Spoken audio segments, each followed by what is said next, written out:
Assalamualaikum warahmatullahi wabarakatuh. Bertemu kembali kita dalam kelas Keselamatan, Kesihatan dan Pemakanan Kanak-kanak DSA 1141. Sebelum kita mulakan kelas, marilah sama-sama kita membaca doa penerang hati. Bismillahirrahmanirrahim. Allahumma aftah alaina hikmataka wa anshur alaina min khazaini rahmatika ya arhamar rahimin. Rabbi shrah li sadri wa yassir li amri wahlul 'uqdatam min lisani yafqahu qawli. Amin, amin, amin ya Rabbal Alamin. Okey, baik para pelajar sekalian, kita akan terus ke topik kita yang ketiga, keperluan pertolongan cemas dalam pendidikan awal kanak-kanak. Apa yang kita nak lihat di akhir topik ini adalah punca kemalangan, punca-punca yang boleh menyebabkan kemalangan di taska dan tadika serta cara mengatasi kemalangan ataupun cara untuk kita mengelakkan kemalangan ataupun cara untuk mengurangkan kemudaratan jika berlaku kemalangan. Definisi pertolongan cemas adalah merupakan bantuan permulaan ataupun rawatan pertama yang kita berikan kepada mangsa sebelum menerima rawatan yang sepatutnya. Okey, biasanya kita lakukan rawatan ini di tempat kemalangan. Okey, sebelum kita mendapat bantuan daripada ambulans ataupun sebelum mangsa dibawa ke hospital ataupun kecemasan. Baik para pelajar, kita berkenalan dulu dengan pertolongan cemas. Okey, sebagai seorang personal, sebagai seorang individu yang bekerja secara langsung dengan bayi dan kanak-kanak, anda perlu menguasai ilmu pertolongan cemas dengan baik. Okey, ianya bertujuan untuk menggalakkan pemulihan, untuk mengelakkan berlakunya komplikasi dan juga untuk menyelamatkan nyawa sementara menunggu bantuan perubatan daripada pakar perubatan dan profesional tiba ataupun sementara kita mendapatkan rawatan di hospital. Okey, dalam memberikan bantuan awal, anda haruslah mampu mengawal perasaan, emosi agar tidak panik. Okey, bila berlaku kemalangan biasanya memang kita akan panik. Okey, tapi sebagai seorang yang terlibat dengan pertolongan cemas, kita kena mampu untuk mengawal perasaan, mampu ambil masa sebentar untuk berfikir, untuk membuat penilaian dengan pantas apa tindakan yang perlu kita lakukan terhadap kecederaan yang terjadi. Okey. Kita tengok matlamat pertolongan cemas. Okey, yang pertama adalah untuk menyelamatkan nyawa. Okey, sebab apa kita nak tolong mangsa tu? Sebab kita nak cuba sedaya mampu untuk menyelamatkan nyawa mangsa. Okey, yang kedua untuk mengelakkan komplikasi ataupun keadaan mangsa menjadi lebih teruk. Okay, dengan kita beri bantu mula, mungkin kita boleh bantu untuk mengurangkan kecederaan itu menjadi semakin parah. Okey, katalah kalau kata luka darah mengalir dengan banyak, jadi kita boleh bantu untuk tekapkan pada tempat luka tersebut supaya mengurangkan pengaliran keluar darah. Okey, yang ketiga untuk membantu pemulihan. Jadi kita stopkan jika berlaku kecederaan, kita dapat stopkan kecederaan yang sedang berlaku. Okey, ya, dan yang keempat, menenangkan perasaan mangsa dengan membuatkan mereka berasa lebih selesa dan mengurangkan kesakitan. Okey, ketika berlakunya kemalangan, seseorang itu akan berasa panik. Okey, dia mungkin akan macam jadi blur, dia tak tahu apa yang perlu dibuat. Okey, contoh macam kita lah, kalau kata kita terlanggar orang pun, walaupun kita tak mengalami sebarang kecederaan, tapi tiba-tiba kita jadi blur, kita jadi panik. Ya, jadi orang yang membantu kita tersebut dapat mengurangkan perasaan panik mangsa dan membantu mangsa untuk lebih selesa. Okey, kalau kata mungkin tersepit waktu tu, kita dapat, kalau dapat untuk keluarkan mangsa daripada tersepit, jadi kita membantu mengurangkan kesakitan. Kita kena pastilah apa kemalangan terjadi itu sebelum kita bantu mana yang boleh dibantu.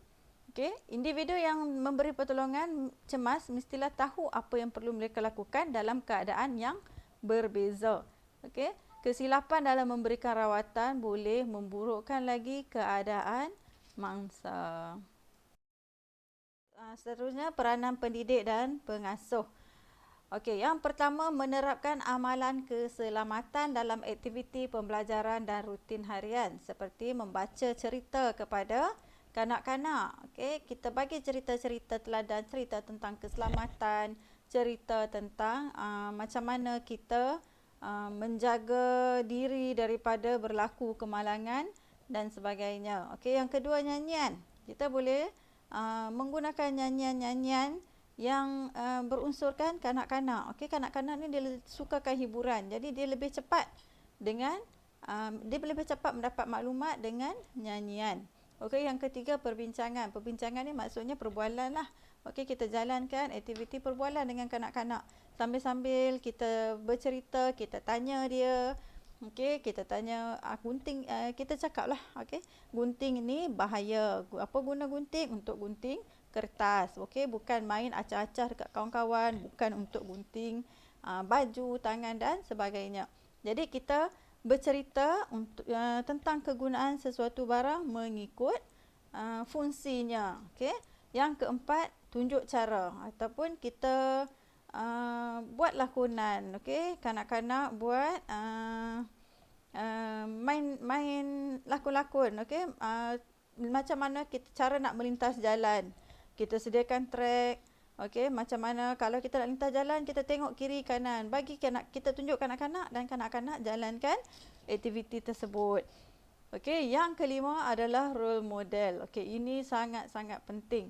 Kita sebagai pengasuh, kita sebagai pendidik, kitalah role model kepada kanak-kanak tersebut. Okey. Janganlah kita duk pergi tunjuk pula. Contohnya lah, duk sapu sampah kat taska, ada kapet, angkat kapet, sapu-sapu tak bawah kapet tu, nah tutup. Kanak-kanak tengok apa yang kita lakukan. Okey. Yang tu lah yang dia dapat nanti. Okey. Jadi apabila kita kata kat kanak-kanak tentang keselamatan, jadi kita pun kena buat apa yang dikata. Dia lebih nampak apa yang di hadapan mata dia. Okey. Contoh kalau kata pisau bukan untuk duk buat main-main. Ni sat lagi kita ambil pisau, duk potong-potong-potong, duk buat tunjuk-tunjuk. Sambil duk sembang, potong buah. Sat lagi nak makan tengah hari kan, nak bagi buah, sambil duk potong buah, sambil duk bersembang, duk ayu-ayu, acu-acu pisau. Tapi kita kata kat kanak-kanak tersebut, pisau tak boleh buat main. Tapi dia nampak, oh, makcik ni pegang pisau ni sambil duk potong buah, lepas tu duk sembang, boleh duk buat macam tu. Dia pun bolehlah buat. Okey? Jadi kita kena jadi role model yang terbaik untuk kanak-kanak. Buat apa yang kita cakap. Okey, yang kedua, amalan rutin yang konsisten setiap hari. Seperti mengambil kedatangan kanak-kanak, bilang jumlah kanak-kanak setiap kali keluar dari kelas ataupun pergi lawatan, dan pastikan cukup bila waktu pulang. Ini sangat penting. Kadang-kadang biasanya kita mula-mula kita rajin buat. Tapi bila dah lama-lama kita jadi okey je, tak apa, sihat je dia pun ni mai. Okey, sebenarnya sangat bahaya sebab kita nak kena pasti. Mungkin mak ayah dia tak perasan kecederaan tu berlaku di rumah. Jadi dia main hantar. Kita pula tak cek. Balik sekali lagi tiba-tiba dia nampak kecederaan tersebut. Okey, apa bukti kita nak kata dia jadi kat rumah? Sebab masa dia mai tadi, tengok elok saja. Mak dia pun tak perasan ada kat rumah. Okey, jadi bahaya. Dan kalau kata dia ada kecederaan tersebut di rumah, dia mai taska, masa kat rumah dia tak ada apa-apa lagi, tapi masa taska tiba-tiba dia pengsan. Apa yang jadi? Taska dipersalahkan. Okey, tolong amalkan pemeriksaan fizikal ketika kedatangan kanak-kanak dan bayi pada waktu pagi dan pada waktu pulang.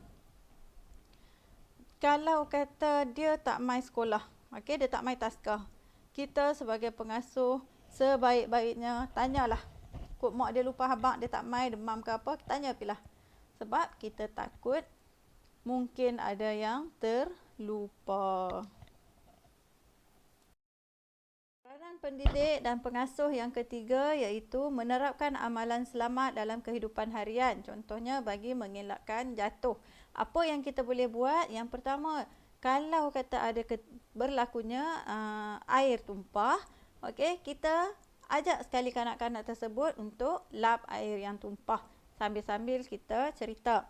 Okey, kalau kita tak lap air tumpah tu, sat lagi kita lupa, kita jalan-jalan, kita boleh terjatuh sebab licin, ataupun sat lagi kawan tak tahu kata kat situ ada air tumpah, jalan-jalan sat lagi boleh terjatuh. Okey, boleh dah jatuh sat lagi boleh luka ke, lebam dan sebagainya.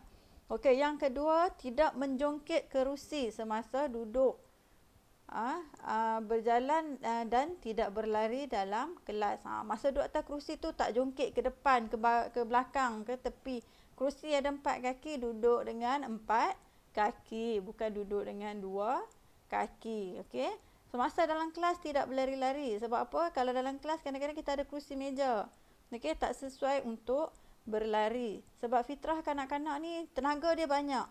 Okey, dia akan keluarkan segala tenaga dia. Okey, dia memang sangat suka berlari. Jadi, kita kena bantu kanak-kanak, kena terangkan kepada kanak-kanak kawasan mana yang sesuai untuk berlari, tempat macam mana yang tak sesuai untuk berlari.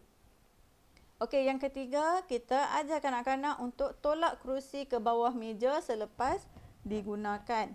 Okey, sebab apa? Sebab kalau kita bangun, kita tak tolak kerusi balik, kita boleh menghalang laluan. Okey, jadi kena tetapkan, kena bagi kanak-kanak berdisiplin. Jadi bila kecil-kecil dia dah biasa dah, bangun je tolak balik kerusi. Sampai ke besar dia akan buat, di mana-mana saja pun dia akan buat.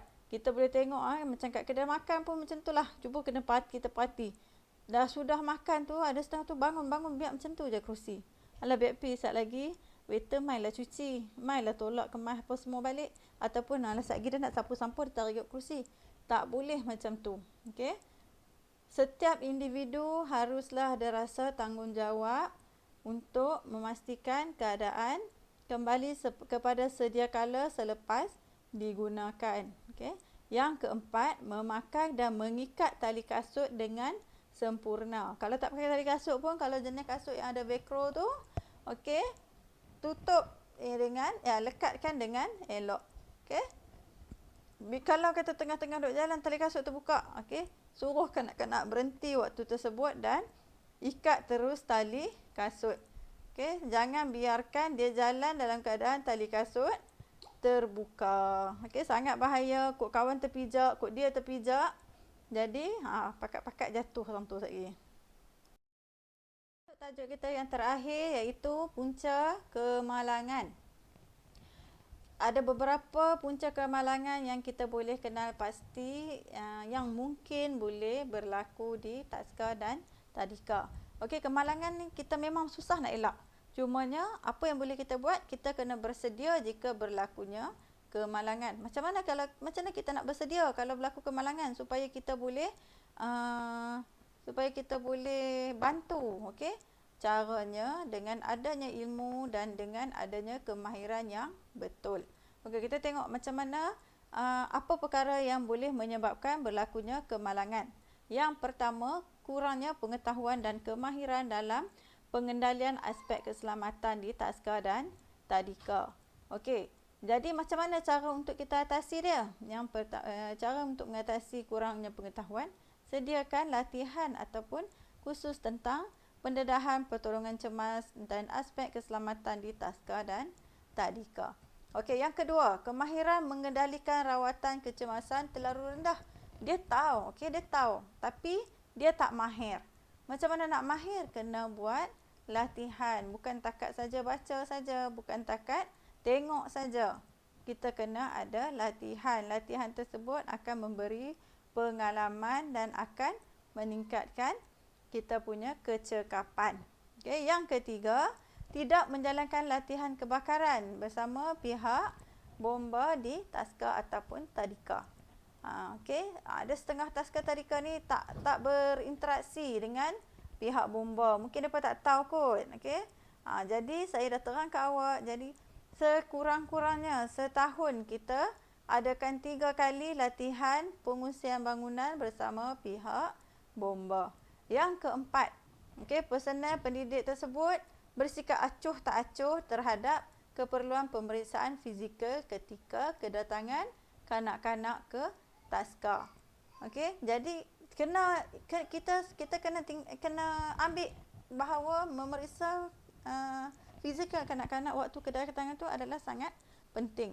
Kena ada kesedaran diri sendiri, okey? Supaya lebih bertanggungjawab dalam melaksanakan tugas-tugas harian di taska ataupun tadika. Penyusunan perabot yang tidak tersusun dengan baik. Sebab apa tak tersusun dengan baik? Sebab tak ada perancangan. Okey? Macam mana nak adakan perancangan? Kita sediakan dulu pelan lantai. Jadi kita dah, sini kita nak letak sini, sini kita nak letak sini. Jadi kita akan nampak laluan yang sangat cantik. Okey, yang keenam, penggunaan alat permainan tidak mengikut tahap umur. Okey, kita simpan mainan ikut suka. Sat lagi buat keluar main, sat lagi tak kira. Hak baby pun ada, hak toddler pun ada. Okey, lepas tu sat lagi, hak baby ni dia cukup sukalah kutip hak halus-halus, hak kecil tu. Okey, sebab dia boleh buh mulut. Sebab tahap umur bayi pada waktu tersebut, dia suka mengutip dan masukkan dalam mulut. Macam mana kita nak atasi dia? Pantau dan sediakan alatan mainan mengikut tahap umur bayi dan kanak-kanak. Okey, yang ketujuh, tiada pemantauan daripada pendidik dan pengasuh. Okey, kadang-kadang kita leka ataupun kita rasa letih saat nak rehat ataupun nak pergi toilet. Tiba-tiba kita hilang pemantauan. Bayi dan kanak-kanak ni cepat punya tindakan mereka tau.